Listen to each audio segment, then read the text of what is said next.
Welcome to Slow News Day with Kevin Clark. I am Kevin Clark. All right, Chris Long, one of my favorite guys, host of the Green Light podcast.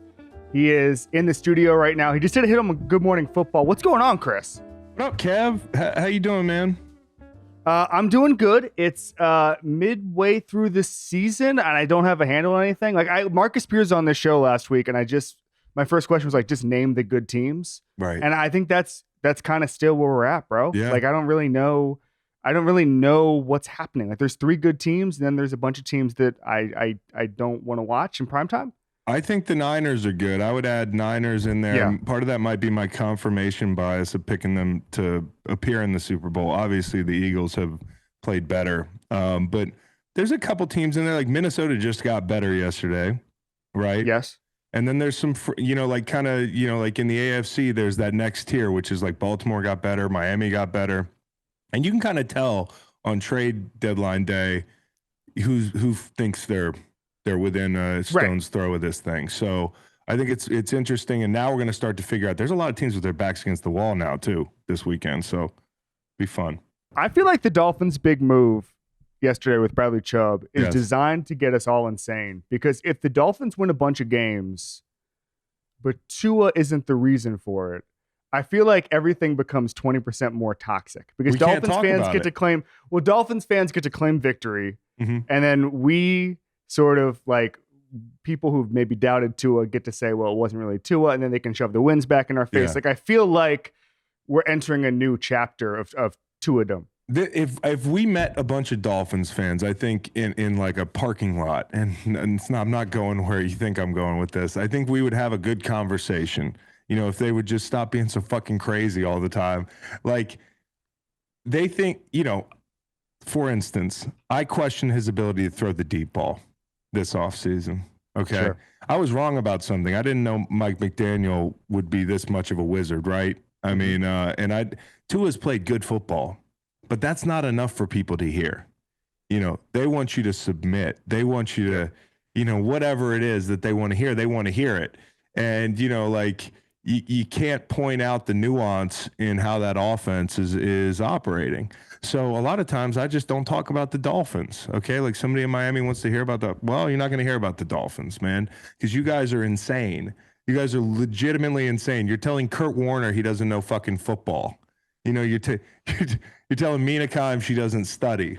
You're telling me I hate the kid when if you run back every podcast we've ever done about Tua, I've definitely doubted his ceiling at times, but I've always liked the kid. I've always liked Tua, and I think it's hard not to like Tua. The only way people don't like Tua is legitimately these stupid fucking sidebar conversations about Justin Herbert's not as good as Tua, or these people don't know what they're talking about, or the industry. It's all these canned talking points. Well, when enough people just nonchalantly point out that it's kind of crazy that the offense is operating at this click, and the guy doesn't have elite arm talent. We've seen that all. Like Drew Brees didn't have elite arm talent. Mm-hmm. So am I hating Drew Brees if I point that out? No, I'm analyzing the game. And I think these people are legitimately crazy, and they're the biggest threat to Tua's likability. And I think it's a shame, because I really like Tua, and I like the Dolphins. They're fun, and I love Bradley Chubb. Bradley Chubb's one of my favorite defensive linemen. And I think it's a great move. And I think they are within, they're within striking distance of being in the AFC Championship game, of being in the Super Bowl. I agree. But the fact of the matter is, I'm getting mugged outside my studio, guys holding me at knife point, asking me to say it after you beat the fucking Detroit Lions, dude. The Detroit Lions. That's my only thing is I was minding my business Sunday until people just assaulted my mentions about the Dolphins beating the Lions. Okay. I think they're a good team. What else do you want me to say? I think Tua's a good player. I think he's got a middle-class deep ball. It's not a big deal. I didn't punch a baby, dude. I have hit Mina up and been like, why? Why are you doing this? Why are you even engaging? There's no point.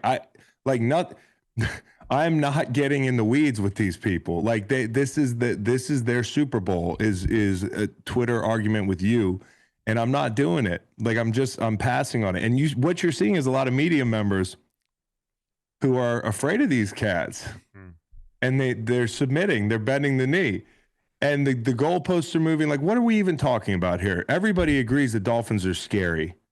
Yeah, like that should be it. And Tua's played well, dude. He's played well. He's had some not so great throws, but people who tout his QBR and all types of metrics and deep ball efficiency, then balk at the fact that somebody wants to point out that a ball almost gets picked off. It's like, oh, we're making up stats now, almost intercepted balls. Like nobody in the NFL talks about almost intercepted balls. We sat in defensive rooms for hours and said, this guy will throw you one. Like, what is Emmanuel Acho talking about? I love his content, but I don't agree on this one. We used to talk about guys throwing you the ball. So Pete Carroll comes out this week and he's like, everybody said didn't understand modern football, but you still got to run the ball, like taking a little victory lap, which I am so glad he did, because I think that the analytics discussion, I'm a huge analytics guy. And for a couple of years there, nobody wrote about analytics more in kind of the feature story area than I did. And I love it. But like, I think the conversation shifted so quickly where it's like, if you punt, you're a moron on any down. If you have a run-based game plan in any game, you're a moron. Like all of these little things. And I'm glad that there's at least some humility to the folks that not only me, but I associate with. Like a lot of my friends have been dunked on by Pete Carroll over the past couple of weeks and months. And I'm curious, as someone who's played, the one conversation I've heard that I thought was fascinating, where you were talking with your buddy Bo Allen on the pod, and you were talking about like how much it sucks in December when you're still in a game and you're going against Ezekiel Elliott, and it just sucks to tackle, you know? And it's like, and you're thinking about like, I think we all sit here and we look at a bunch of fucking spreadsheets and we say like, well, Ezekiel Elliott isn't efficient, all that stuff. But then there's like, man, defensive tackles and defensive linemen absolutely fucking hate seeing that guy across from you on December 15th because it's cold and he's gonna hit you good and like all that stuff. If there was one thing, and I know this could take a million years, but we can paint in broad strokes here. If there's one thing you wish analytics guys considered more, what would it be? Oh, that's interesting because, I mostly consume analytics. I don't I'm not in the weeds like you, where you're seeing the process of like what goes into them.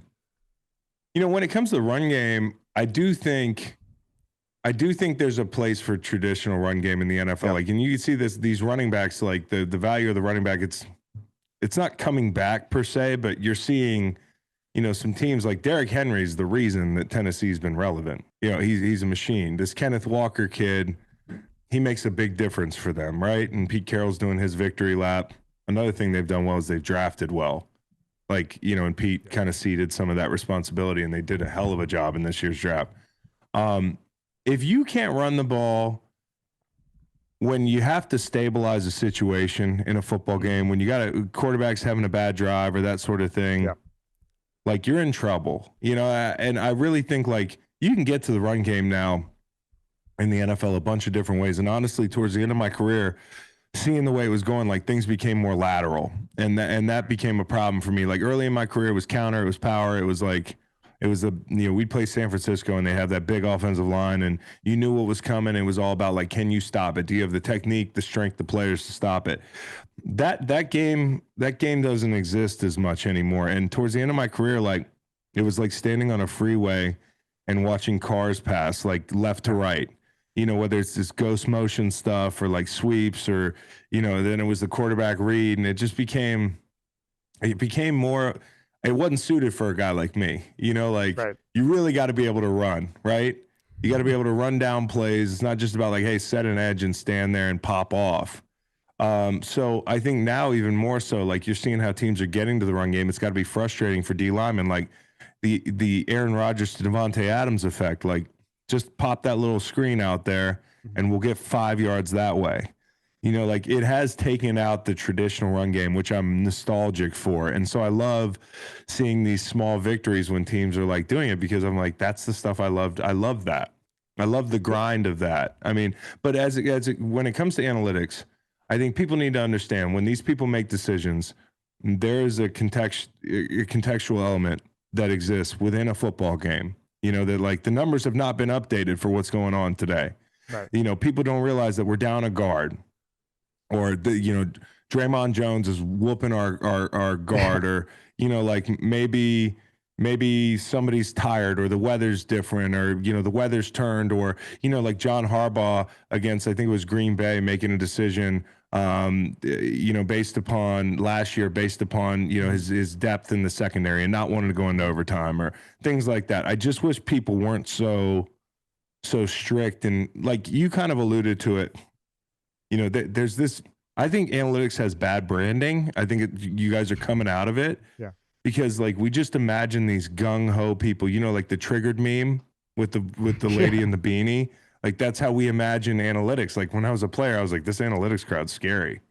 Like they're just really gung ho. But it's not like that.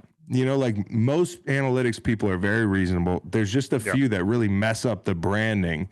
Like that think like, we got all the answers. Like all these football people are dumb. The coaches are bad. It's not that easy, and there's context that goes into every decision. So I just hope people know that there's context. I want to ask about playing in Philly, because when I grew up, like college crowds are different. Like you go to Gainesville, you go to even Miami for a big game, go to Tallahassee. I went to a lot of those games growing up, all three, and it's like, okay, everybody's locked in. But then I go to a pro game in the South, Jaguars, Dolphins, but kind of Dolphins, Bucks, and it just wasn't a crazy atmosphere. They weren't crazed fans. And then when I got older and I got into this line of work, I went to Philly, and it was like, it wasn't like the marching band shit, but it was just like absolute lunacy on every single down, and just total knowledge of like, it's funny because I always joke whenever I'm in the crowd at like a Bucks game or a Rams game, it's like people are just talking about the coach and the quarterback over and over and over again. Sometimes they mention the OC. And it's like you go to an Eagles game and like the left tackle's hurt. Well, they know who the backup left tackle is. It's just a lunacy. I like to just like, what is playing in Philadelphia like? It's awesome, man. Like, right away that they're going to love you if it's a risk reward thing. I would rather play someplace that there's a big risk and a big reward for playing well or playing poorly. The stakes are high. Like you have to perform there. And it can break you if you don't. Like I've seen guys in Philly in my 2 years there who like it got in their head. You see it in basketball with Ben Simmons. I mean, like this is a tough place to play sometimes, but the flip side of that coin is when you're good, there's no better place to play. And like right now, the Eagles, and this is an experience that I'm honestly a little jealous of. We were never that heralded this early in the season. Like we were kind of under the radar, right? And they were to a degree because I picked the Eagles to win the East, and there's still some people that are like, what? They're really good. Like they might have the most complete roster in the league, top to bottom. That doesn't mean I think they're the best team. I think the Bills are the best team until the Eagles beat them, right? But we snuck up on people, so we never got this like 2-month long run of excellence where we're the primetime game and everybody's paying attention, and so that also comes with a burden a little bit because you got to carry that burden. Like you got a target on your back. Teams are gunning for you, whereas we were like the team for most of the year. The time that we got good, Kevin, was like the time where people realized we were good as we went to LA and beat the Rams. Mm-hmm. Like that was like this team is really, really good. Like they were talking about us being upstart and surprising and we got a chance to grab the number 1 seed. But the time that people really believed was the time, ironically, that they couldn't believe anymore when Carson got hurt. It was like, we did the thing. I was at that game. Yeah. That was an unbelievable game. They did, was it Brandon Graham did a Lambeau leap at the end of the game? He did a Lambeau leap. Yeah. He picked up a fumble on one of those desperation plays and ran in the end zone. That's how many Eagles fans there were, that he could do a Lambeau leap on the road. They took over, man. And they do take over. Like we'd go to LA, not this is anything new for LA. No shade. Cause like this weekend, I'm pretty sure there was 70-30 Niners fans, but like, we'd go to that little StubHub center, play the Chargers, and they had to go on silent count. You know, the Rams, I wouldn't be surprised if my memory serves me correctly, if the Rams had to go on silent count. So the fans travel great. The team's great this year. The difference is that they're not sneaking up on anybody. So that's going to be, and they also like, it's going to feel like a big deal if and when they lose. Yep. Like they're going to lose at some point this year. There's going to be a bump in the road. And that's when I'm really going to pay attention. And I'm going to cue in on like how they respond. And I think the DNA of that team, that team in 17, like it turned over like crazy, but there's still a lot of central figures on that team, on this team. And so I think like that's the advantage that they have. They've been there. You know, they've been there in that building. We had some guys that won other places and came in, myself, Torrey, LeGarrette, like guys like that. But they got the guys that won right here. So I'm really excited to see how they respond to adversity. And I also am a little bit jealous because it's fun as hell. Like I'm like, this looks fun as shit. You know, you're the talk of the town every week. Are you gonna pay for a blue check? Say blue check? Oh no. I would love an excuse to be off Twitter. So like if this is the thing that pushes me off Twitter, like I would love that. You know, in our business, doesn't it suck that you kind of have to be on Twitter now to be a podcaster? I had this conversation with a couple of podcasters last night, and a couple of them were hoping that Twitter just sort of peters out and we get and we get to just do something else. But I don't know what that would be. Is it going to be Instagram? I don't care if it implodes. I know, but no, I mean like where else we have to still distribute our work somewhere. But the tax we pay on Facebook. that is Facebook, Tumblr. Kevin Clark dropping links on his verified Facebook to a bunch of boomers. But like the tax we pay on getting to distribute our work is that some completely fucking weird person gets to yell at us for something that has nothing to do with anything. It's terrible, I'm not man. Sure it's worth it. One, I hate like this is cool because it's an interview. It's you and me. We're reading each other's expressions. It's good to be on Zoom, right? Although this meeting is being recorded is blocking your face. Come on, Ronak. It's on our end. Okay. But like, you know, I can imagine what you look like right now. But like, I look great. Yeah. And by the way, your background's always great. There it is. It's gone. Okay. Thank you. So I'm seeing Kevin Clark now. But like, I don't like the video component of it. We have to put out a bunch of damn socials, man. Yeah. Like, you know, it's like that's part of it, and it takes so much time. I yearn for, I don't know. I never lived the era, but like where you could just talk into the microphone and we could just the quality of the conversation could carry the thing. You know what I mean? Yes. It's not about the quality of the conversation anymore. And like also you have to remember that there's a certain percentage of people who are just going to criticize whatever you do. No question. So you have to throw them out. And then it's like, well, then you're getting into like, do I investigate this person to see if it's good faith or bad faith criticism? And then your day is ruined. Like the whole feedback machine is broken. It is. And think about some of the things people complain about. Like, think about some of the people that leave reviews online. You know, like, no offense to those people, but I'm like, you know, it's pissing in the wind to tell Walmart, you know, something broke, you know, when you took it home. And these are the same, there's some of the same people are tweeting at you, telling you your show sucks or this, that, and third. So like, you know, grain of salt. Yeah, yes, grain of salt. That should be the social media sort of total ethos. Grain of salt, man. It's not real. All right, we'll get you out of here with Club Kevin. So it's our Hall of Fame. Anybody you can shout out into our Hall of Fame. Doesn't matter. It could be a TV show you're watching. Could be an athlete you just saw. Could be somebody in the NFL. Doesn't matter. Who are we inducting into Club Kevin, Chris? Oh, Club Kevin. Wow. Oh, man, that's a good one. Damn. Can we put Kyle Schwarber in Club Kevin? Yes, absolutely. Guy's got the greatest. I know Bryce is like, you know, they'll build a statue for this guy, rightfully they so. Will. But Schwarber's got the coolest, damn, I just hit a home run stance in the history of baseball. His back knee is on the ground, and he just watches that sucker. He hit one 450 last night. It was incredible. He's amazing. I love him. I love this Phillies team. I mean, I don't know if I like the Astros or not. Like, I kind of like when a team pisses everybody off. Yeah. So I'm a little more pro Astros than anybody, but I love this Phillies team. Yeah. And that was a knee-jerk induction by me. I just didn't have anybody ready, but I watched him just mash a dinger last night, like into the, how do you say the name of that river in Philly? Schuylkill? Yeah. He mashed a dong into the Schuylkill. So, yeah, Hall of Fame, Kyle Schwarber. All right, Chris Long, Greenlight Podcast, one of my favorites. Thank you so much for coming on Slow News Day. Thank you, Kevin. Appreciate you, man. Appreciate you plugging the pod too. That's awesome. I saw you tweeting about us. You're the man, dude. It's a good pod. It's a good product. I only endorse products I like. That's my guy. Appreciate it.